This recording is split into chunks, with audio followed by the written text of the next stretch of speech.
Protests in Myanmar continue for a fourth straight day as police crack down on crowds, and one woman is fighting for her life. Our Ian Lee has been following this story as well as other stories across the globe.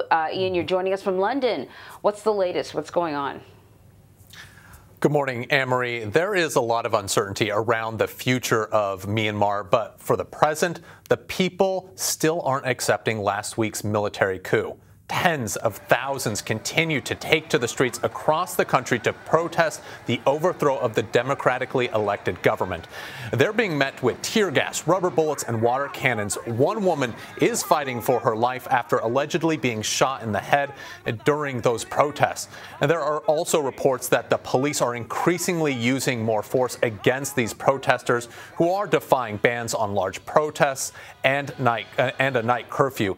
The military continues to argue that there was massive fraud in a recent election, but the Election Commission says there was no evidence to support those claims.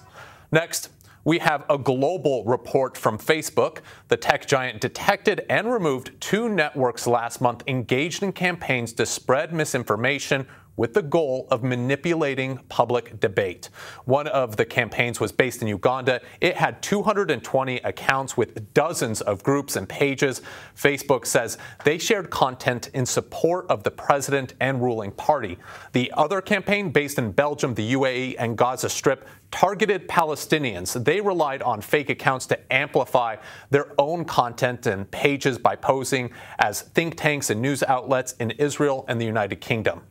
Next, we are in Haiti, where the country's president has retired 3 Supreme Court justices just 2 days after an alleged coup attempt. National police arrested the 3 judges who were in the direct line of succession earlier Sunday morning. And the opposition says the president's term ended this month, while he argues it ended in February 2022. Yesterday, a video showed the most senior judge on the court accepting the nomination to serve as provincial president of the transition. Because of the pandemic, though, elections were postponed. The country now enters a constitutional crisis that may lead to further instability. Finally, we end with one tough woman, a French nun who is also Europe's oldest living person at 116, can now also claim victory over the coronavirus.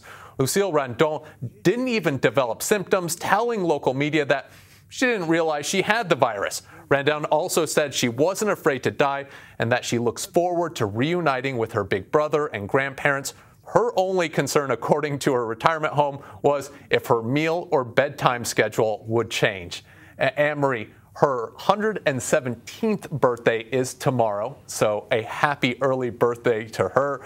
But what I found remarkable about this, and it's not just the fact that she is the second oldest living person in the world, she was already a teenager when the last pandemic, the Spanish flu, hit in 1918.